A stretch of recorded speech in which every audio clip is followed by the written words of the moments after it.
My name is Jane, and at 30, I had settled into a comfortable routine. My days were a blend of work at a company where I was an office employee, and evenings were for unwinding, often at my favorite local cafe. What no one knew was the small detail omitted from my business card, but I'll tell you about it later. That particular day, I pushed open the door to the cafe, the familiar scent of roasted coffee beans and the soft undertones of jazz enveloping me. As I walked towards the counter, lost in thought about a new project, I collided with someone. "Oops. I'm so sorry," I blurted out, stepping back. The stranger, a man with an easy smile and an approachable demeanor, chuckled. "No harm done. I should have been more careful. I'm Alex." "Jane," I replied, returning his smile. There was an ease in the conversation that followed, a natural flow that felt refreshing. We decided to sit down with our coffees, finding a quiet corner. "So, Jane, do you come here often?" Alex asked, his eyes twinkling with curiosity. "Yeah, it's my escape from the daily grind." "A little oasis of peace," I said, taking a sip of my coffee. Alex nodded. "I get that. It's important to find those little escapes. What do you do that requires such escapes?" I hesitated for a fraction of a second. "Oh, just office work, you know. Lots of numbers and paperwork." I was always careful about revealing too much. He seemed to understand, not prying further. "I can imagine. I work in marketing myself. It's all about creative chaos, but sometimes you just need a break from even that." We talked more about our lives, his passion for marketing, my love for jazz, and our shared appreciation for good coffee. The conversation was effortless, filled with laughter and insights. As the cafe began to clear out, signaling the end of our impromptu meeting, Alex looked at me, a hint of hesitation in his eyes. "Jane, I've really enjoyed talking with you. Would you be interested in meeting up again, maybe for dinner next time?"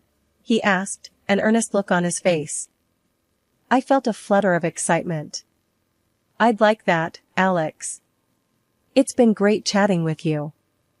We exchanged numbers, and as I walked back to my car, I couldn't help but feel a sense of anticipation. It was just a casual meeting, but something about Alex was different. He had a genuineness that was rare, and I found myself looking forward to seeing him again. The weeks following my fateful meeting with Alex were a whirlwind of dates and deep conversations. We were like two puzzle pieces that fit perfectly. However, one piece of the puzzle remained conspicuously missing: his family.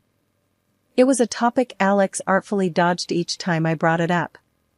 But that evening, as we strolled through the local park, the autumn leaves crunching under our feet, I decided to delve deeper. "Alex, I've noticed you never talk about your parents.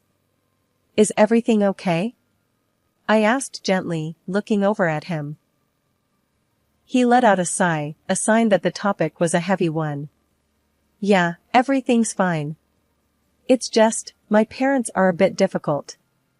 "Difficult how?" I probed, sensing his discomfort. He looked away, focusing on the path ahead. They're snobs, to put it bluntly. They own a small business and have this mindset where they only mingle with people who match their wealth and status." I was taken aback, but curious. "So, they're elitists?" "Exactly," he replied, a tinge of bitterness in his voice. "They judge people based on their income, their job title. It's why I've been hesitant to introduce you to them." I stopped walking, turning to face him. "Alex, are you worried they won't accept me because of my job?" He met my gaze, his eyes filled with a mix of apology and concern. "Jane, you're amazing, and I love that about you. But my parents have this archaic belief that I should be with someone from a certain socioeconomic class. I just don't want them to hurt you with their words." I took his hand in mine, offering a reassuring squeeze. "Alex, I'm not afraid of your parents. I've dealt with all sorts of people in my life. Trust me, I can handle them." He smiled, but it didn't reach his eyes. "I just hate the thought of them judging you." You're so much more than what they deem worthy. I laughed lightly. Let them think what they want. I'm confident in who I am. Besides, it's you I care about, not their approval. We resumed our walk, the conversation shifting to lighter topics. But in the back of my mind, I couldn't help but wonder about the eventual meeting with his parents. What would they make of me, an office employee, in their eyes? As the week went on, Alex finally agreed to take me to meet them. I could tell he was nervous, but I assured him it would be fine. It's just dinner, what's the worst that can happen? I joked, trying to lighten the mood. He gave a half smile, clearly not convinced. You haven't met my mother. The day of the meeting arrived. I dressed carefully, choosing an outfit that was professional yet understated. As Alex picked me up, he kept glancing over at me, as if trying to gauge my mood. You look great, he said, attempting a smile. Thanks. I'm ready for this, I replied, though a small knot of anxiety had formed in my stomach. The drive to Alex's parents' house was filled with a tense silence. Despite his repeated warnings about their elitist attitudes, I had assured him I could handle whatever was thrown my way. But nothing could have truly prepared me for the opulence that greeted us as we pulled into the driveway of a mansion that could easily have been mistaken for a small palace. As we walked up to the grand entrance, Alex muttered under his breath, "Just remember, they're all about appearances." The door swung open, and we were ushered into a living room that was a spectacle of extravagance. Every surface gleamed with gold, the furniture was lavish, and the air smelled faintly of expensive perfume. Alex's parents, seated like royalty on their plush sofas, barely glanced up as we entered. "Mother, Father, this is Jane," Alex introduced me, his voice betraying a hint of nervousness. His mother, draped in what looked like the entire contents of a jewelry store, gave me a cursory nod. "So, you're the young woman Alex has been seeing. And what is it that you do, dear?" Her tone was polite, but her eyes were sharp, evaluating. I handed her my business card, trying to keep the atmosphere light. "I work as an office employee at a promising company. It keeps me busy." She took the card, barely giving it a glance, before laying it aside. "An office employee, I see. And your earnings, are they substantial?" Alex jumped in, trying to steer the conversation away. "Mom, Jane's doing really well for herself. She's very dedicated to her work." His father, who had been silently observing until then, chimed in with a voice that carried a note of condescension. "Alex, we hoped you'd find someone more akin to our social circle. A young lady of certain means and standing." I felt a twinge of irritation but masked it with a smile. I believe in making my own way in the world. It's not about how much you earn, but how you earn it, right? Alex's mother let out a small, patronizing laugh. "Idealistic, but the world doesn't always work that way, dear. In our circles, status and connections matter." The conversation was spiraling into an uncomfortable territory. Alex was visibly tense, his hands clenched into fists at his side. His father leaned forward, his gaze piercing. "Tell me, Jane, with your modest occupation, how do you plan to fit into our lifestyle? Into Alex's future?" Before I could respond, Alex interjected, his voice firm. "Jane fits perfectly into my future, that's all that matters. Her job doesn't define her." His mother scoffed, her gaze cold. "Alex, be realistic. We want the best for you, and this girl, well, she's hardly the best, is she?" The dinner with Alex's parents, post the awkward introduction, was shaping up to be an ordeal. The dining room was as opulent as the rest of the house, and the tension was palpable as we sat down to eat. I could feel the judgmental gaze of Alex's mother boring into me. "So, Jane, tell us about your family. Are they office clerks too?" Alex's father inquired, his tone laced with a not-so-subtle insinuation. I kept my composure, replying politely, "My parents are retired now." They've always believed in a simple, honest living. His mother tittered, exchanging a look with her husband. Simple and honest, how quaint.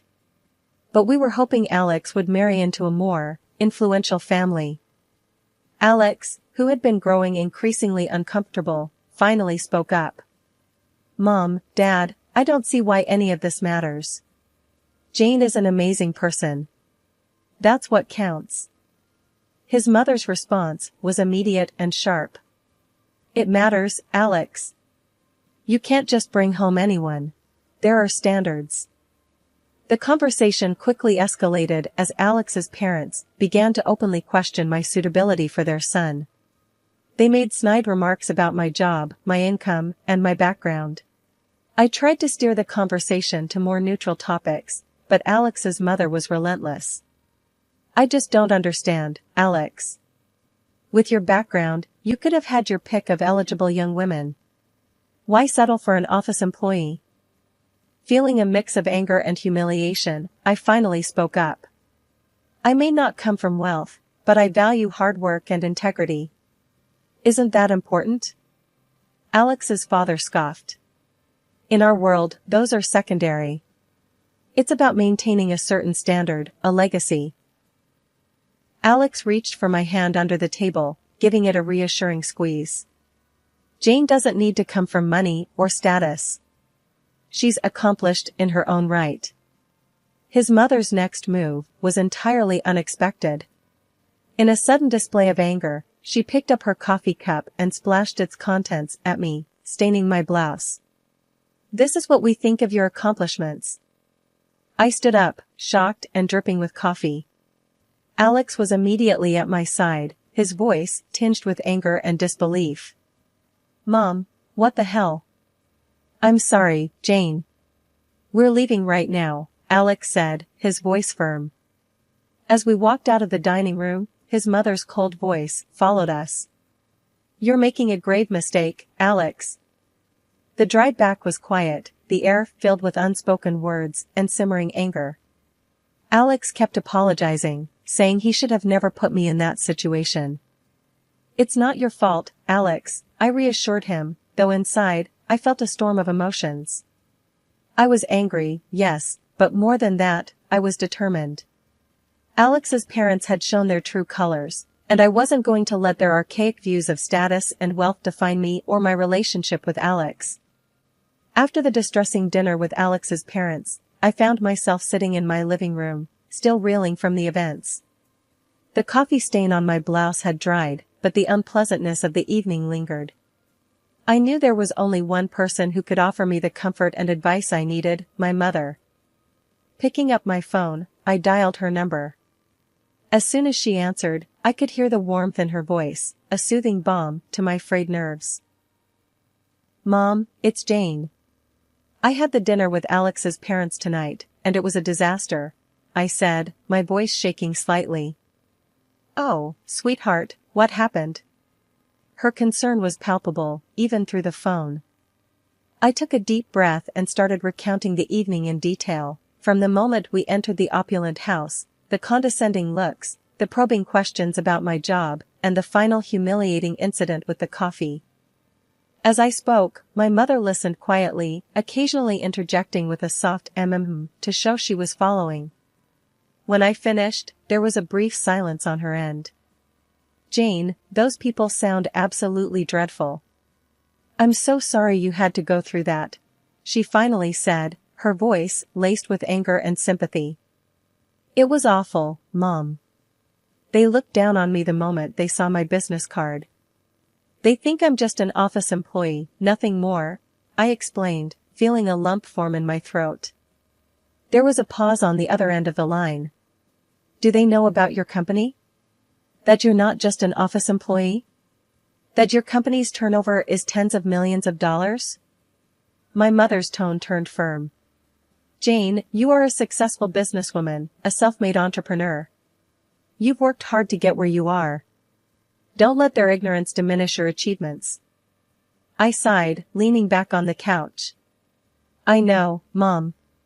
But it's not just about me. It's about Alex too.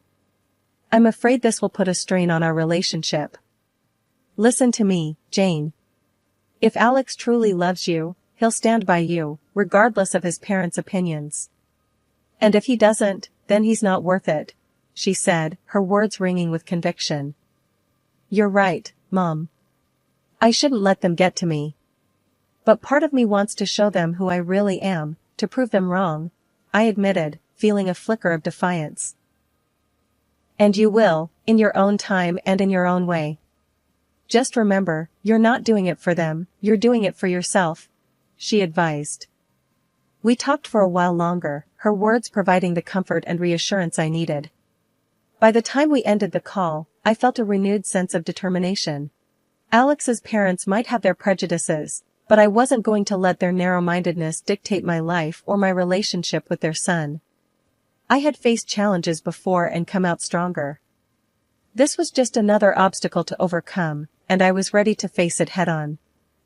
The days following the dinner with Alex's parents were filled with a mix of reflection and determination. I couldn't shake off the feeling of being judged and underestimated. It was time to turn the tables, but in a way that was subtle and smart. I decided to start by learning more about their company. Sitting at my desk the next day, I called in my assistant, Sarah. Sarah, I need some research done, I began, my tone serious. Of course, Jane. What do you need? She asked, ready with her notepad. It's about a company owned by my boyfriend's parents.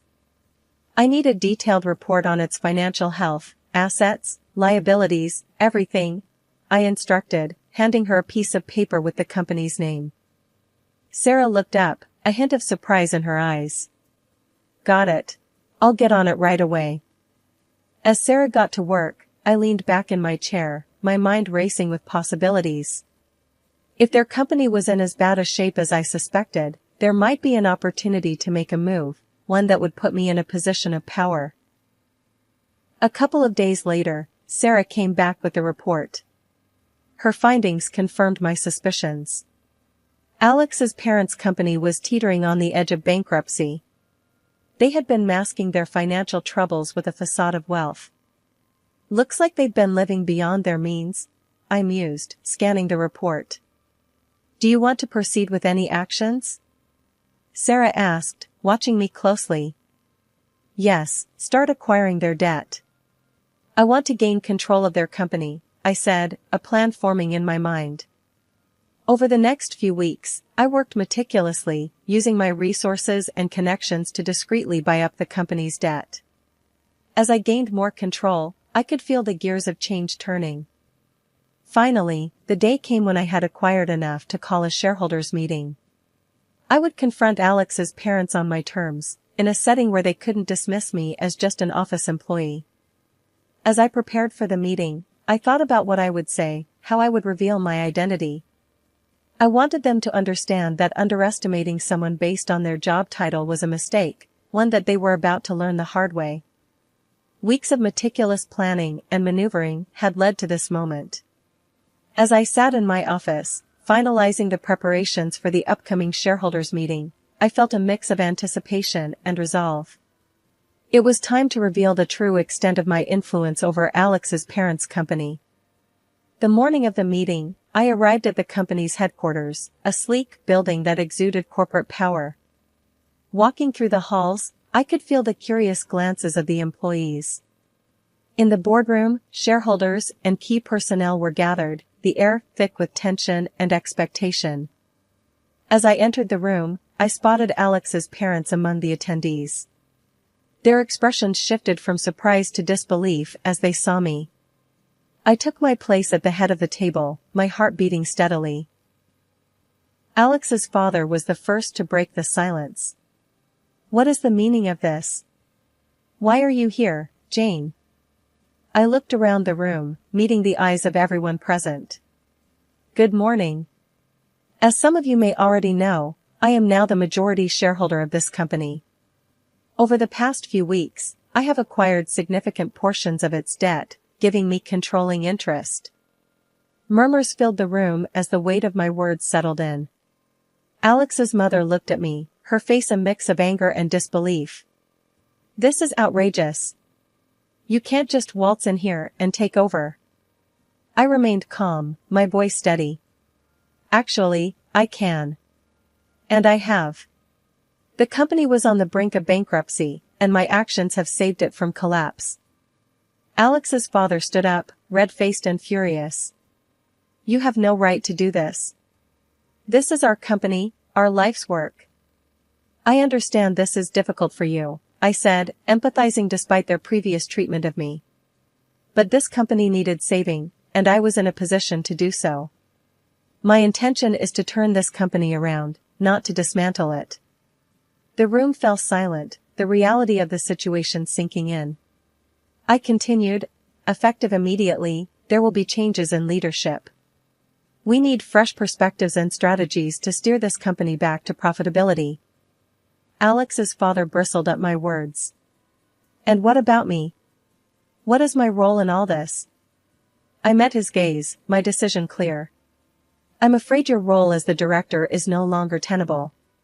We need new leadership to move forward. The shock was evident on his face, a stark contrast to his usual confident demeanor. You can't do this to me. I built this company from the ground up. I respect what you've built, I replied, but it's time for a change. The company needs to evolve, and that starts with new leadership. As the meeting concluded, Alex's parents left the room in a daze, their world turned upside down. I watched them go, feeling a sense of closure. I hadn't sought revenge, but rather justice and a chance to right what was wrong. In the wake of the upheaval at the company, Alex's parents, consumed by their rage and humiliation, attempted to sow discord between Alex and me. They launched into a tirade of accusations and spiteful comments about me, trying to paint me as the villain in their fall from grace. But Alex, knowing the truth of their character and actions, remained unmoved by their efforts. One evening, Alex and I sat down in my living room, the soft glow of the lamp casting a warm light over us. It was time to clear the air and discuss everything that had transpired. Jane, my parents, they've been trying to turn me against you. Saying all sorts of things about what you did, Alex began, his voice tinged with disappointment. I took his hand, looking into his eyes. I'm sorry, Alex. I never wanted to cause a rift between you and your family. Taking over the company was a tough decision, but I couldn't stand by and watch their arrogance and mistreatment of others. Alex squeezed my hand reassuringly. I don't blame you, Jane. I've seen their true colors. In fact, I've cut off all communication with them. They need to learn to live in the real world, not the one they've fabricated. The air felt lighter as a burden lifted off my shoulders. There's something else I need to apologize for, I added, pausing for a moment. I should have told you earlier that I'm not just an office employee. I'm actually the head of a large company. Alex smiled gently, his eyes full of understanding. I figured there was more to you than you let on. And I get why you kept it a secret. It doesn't change how I feel about you, Jane. His acceptance and understanding were all I needed to hear. We decided to move forward, leaving the past behind. Our wedding was a simple affair, attended only by our closest friends and family. It was a day filled with genuine joy and love, a stark contrast to the pretentious and superficial world Alex's parents inhabited. As for Alex's parents, their fall from grace was swift and complete. Their former friends and social circle, once drawn to their wealth and status, now shunned them. They found themselves on the other side of the judgment and exclusion they had so freely doled out to others.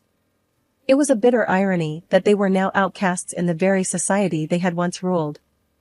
In the quiet moments of our new life together, Alex and I often reflected on the journey that brought us here. We had weathered the storm of prejudice and emerged stronger. Our love was not built on status or material wealth, but on mutual respect, understanding, and a shared vision of the future.